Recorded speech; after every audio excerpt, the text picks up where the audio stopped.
Former Blackburn Rovers manager Mark Hughes once said something that really stuck in my mind, still to this day. This is a long time ago.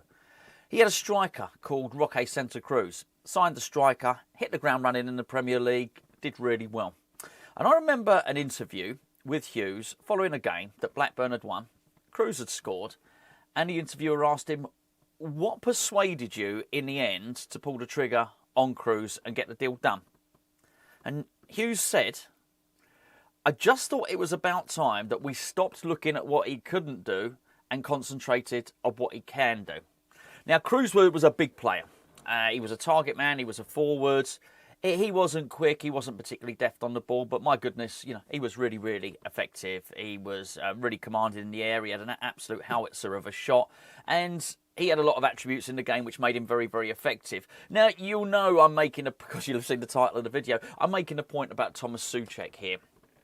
And I do know this is going to be divisive. I think it might even be 50-50, because the last time I did a Souček video, which was centred around a similar thing to what I'm saying now, there was a very, very mixed response. A lot of people saying, just sell him, just sell him, but, we want him gone.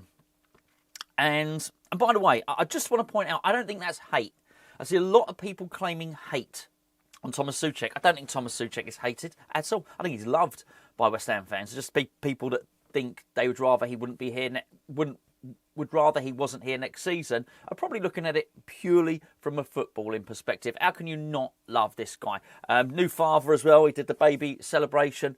I don't subscribe to this theory that West Ham fans hate Tomáš Souček. So anytime I see it, it's almost like somebody is looking for it. You're looking to be offended. Because I can show you 100 messages of people saying love Souček. He's West Ham through and through.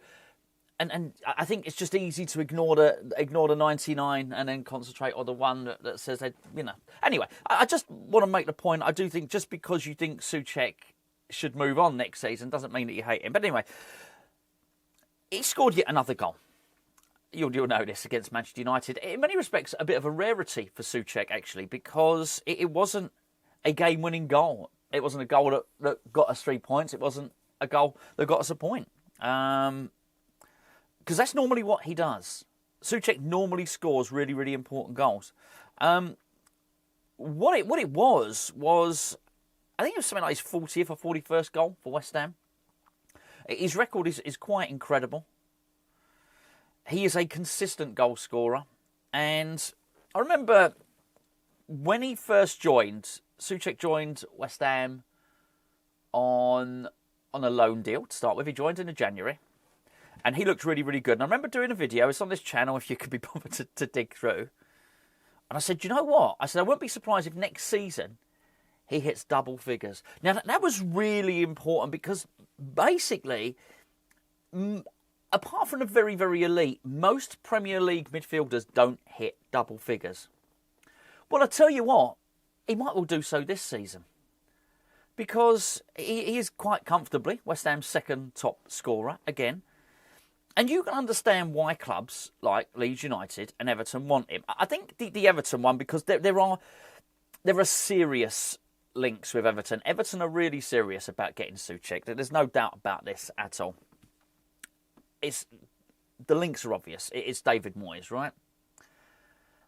So we know why that would be the case. So almost it doesn't require explaining why David Moyes and why Everton would want Tomáš Souček. We all understand it. We don't need to be spoon-fed why it is.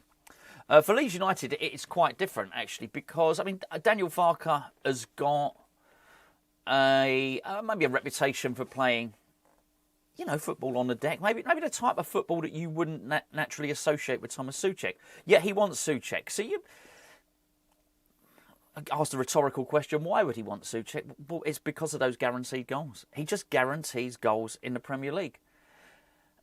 So really it becomes a case of, can you find a role within your squad and within your team that, going back to the start of the video, like Mark Hughes with Roque Santa Cruz, where you don't concentrate what he can't do, you concentrate what he can do.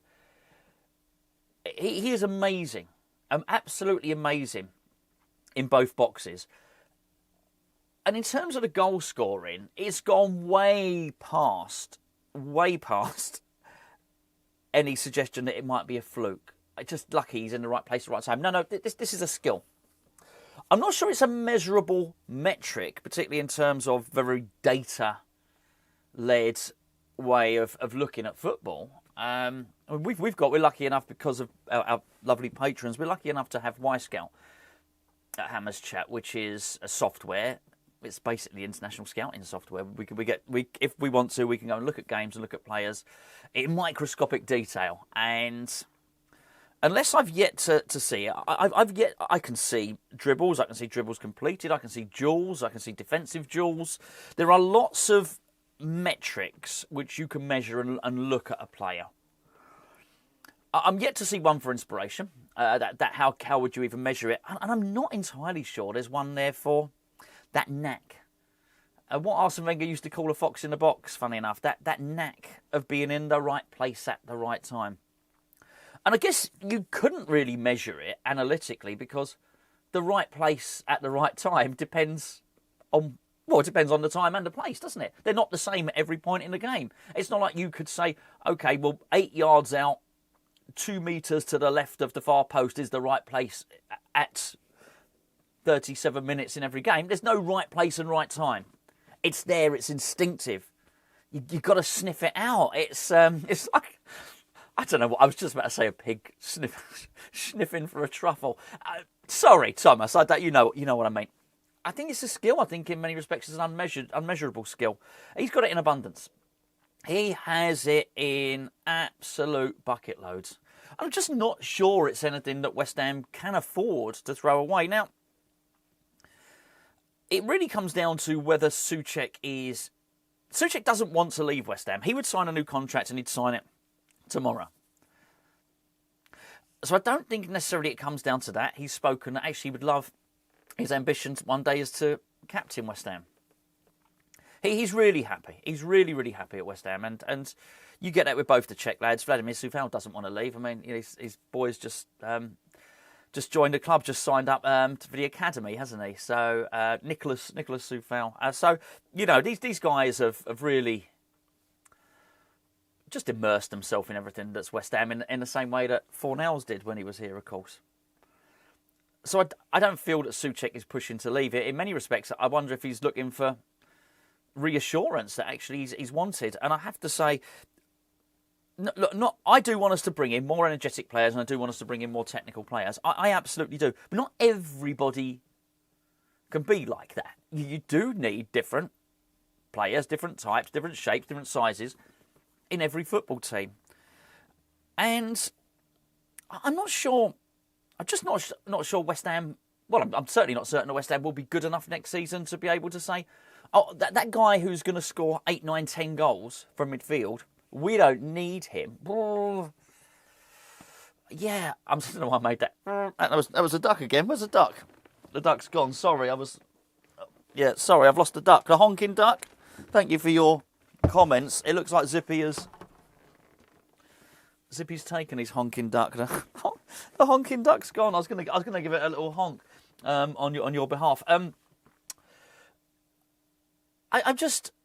not sure that we can really be so confident that we're able to get rid of that many goals from midfield. Now, it's always a lazy argument because you always say, well, hold on, maybe buy another midfielder, and even if he's not a goal scorer, maybe he creates. Maybe those 9 goals, those 9 league goals, maybe this midfielder creates them and somebody else scores them. Maybe. But it's not a certainty. Tomáš Souček is about as certain as you're going to get as a Premier League goal-scoring midfielder for a reasonable amount of money. They're quite a rare commodity. Very, very rare commodity, which is why people usually make a big deal about them. I'll chuck you another one, and to be fair, scored more goals, far more goals than Tomáš Souček did. Was quite unpopular at West Ham, but came through at West Ham and made a career out of arriving late in the box and scoring goals. You know what I'm going to say, it's Frank Lampard. Lampard wasn't great in the middle of the pitch. He wasn't. He was okay.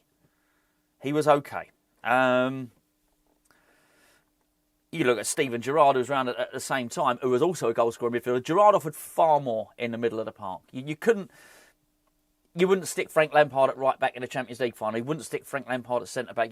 Gerrard was the more complete footballer, yet up there, timing, runs into the box, and he did have great finishing technique, Lampard. He just knew how to do it. And this is the case with Soucek. He's got exemplary finishing technique. What Soucek does have above and beyond Lampard is you stick him in the box when you're trying to see out a game at the end. You stick him in our box and he'll get loads and loads of clearing headers, loads of them. He's like a magnet to the ball. Or the ball is like a magnet to him. Whichever way round it is, that's what Soucek is. This is why it's clear why Leeds want him.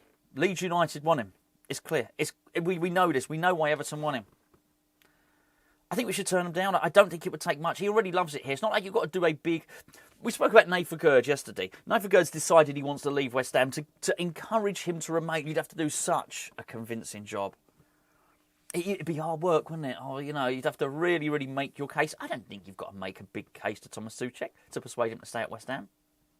I think it's easy done. He loves it here. Would he like to go and play for Moyes?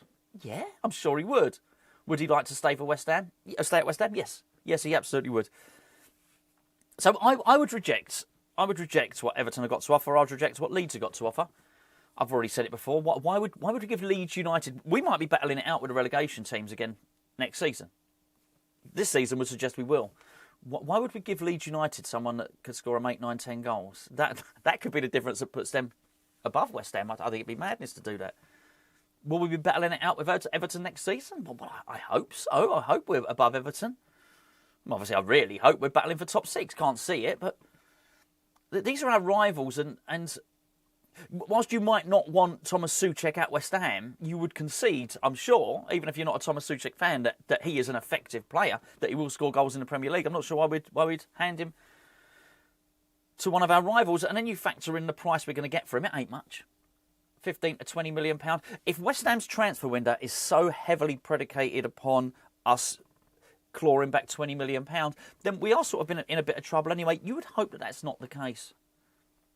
I would hope that whoever else we sell was generated the funds. It's been said a lot recently, and to be fair, been told it by numerous people, some associated with the club, some sources outside of the club. We said on this channel, apart from Jarrod Bowen and Aaron Wan-Bissaka, everybody is for sale.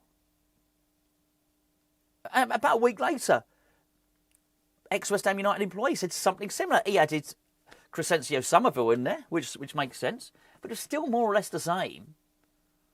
That basically there are 2 or 3 players who are not for sale. I've got to say, I would definitely add Tomáš Souček to that list for all the reasons I've already explained.